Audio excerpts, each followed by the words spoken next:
Good evening, students. You are warm welcome on the Task Libro. That this is your Jain teacher.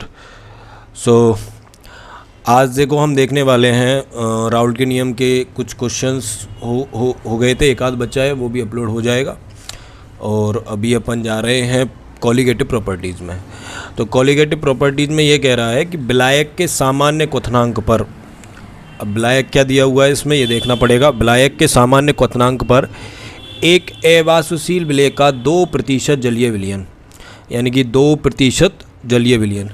तो 2% जलीय विलयन का मतलब क्या हुआ, ठीक है, कि यहाँ पर अगर विलेय का द्रव्यमान कितना है, विलेय का द्रव्यमान कितना है, विलेय का द्रव्यमान WB बराबर कितना है 2 ग्राम।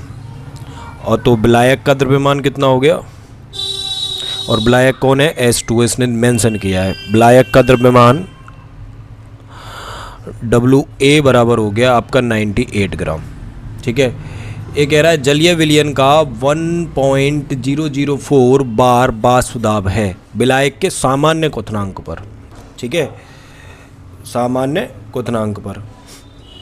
तो लो साहब दे क्या रखा है इसने दे रखा है विलयन का वाष्प दाब सामान्य क्वथनांक बिंदु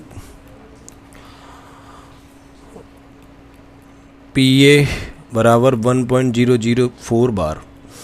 अच्छा, इसमें एक बात याद रखनी है कि जो यहाँ पर PA तो इसने दिया हुआ है, अब यहाँ पर समस्या ये है कि इसने P0A नहीं दिया हुआ। तो आपको कुछ वैल्यूज़ याद रखनी पड़ेंगी ऐसे क्वेश्चन को सॉर्ट आउट करने के लिए। और अगर आप ऐसे क्वेश्चन को सॉर्ट आउट करना चाहते हो तो बिना इसकी मदद से नहीं होगा, ठीक है जी। तो यहाँ पर जो पानी के लिए है ये सामान्य क्वथनांक बिंदु किसके लिए, जल के लिए, क्योंकि जल में ही तो घुला गया है। तो यहाँ पर जो विलयन में जो विलायक है यानी कि जो शुद्ध जल है, ठीक है ना, तो शुद्ध जल का वाष्प दाब सामान्य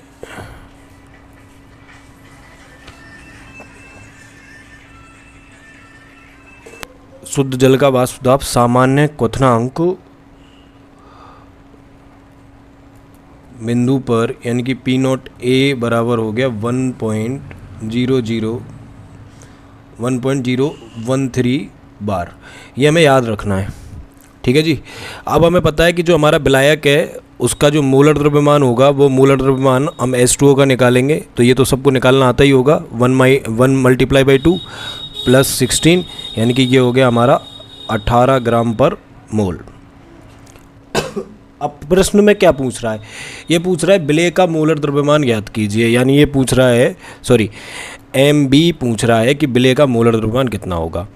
लो साहब कुछ भी नहीं है, वाष्प दाब में अपेक्षित अवनमन का फॉर्मूला लगाना है। तो हमें पता है कि P0A - PA बराबर होता है P0A, ठीक है, और ये बराबर होता है NB/NA, यानी कि विलेय के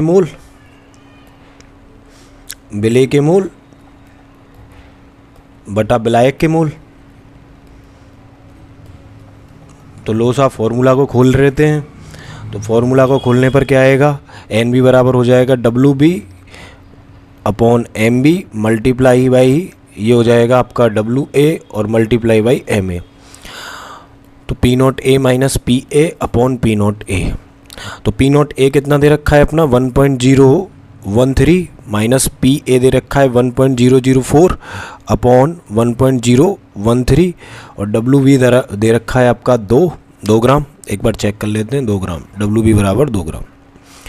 और आपका MA ये दे रखा है पानी का 18 ग्राम पर मोल, और MB ये आपसे पूछ रहा है, और इसका जो द्रव्यमान है जल का वो दे रखा है 98, ठीक है। तो हमारा M2 बराबर कितना हो जाएगा, M2 बराबर हो जाएगा, यानी MB बराबर हो जाएगा 1.013 मल्टीप्लाई बाई 2.18, 2 मल्टीप्लाई बाई 18 और 0.009 मल्टीप्लाई बाई 98।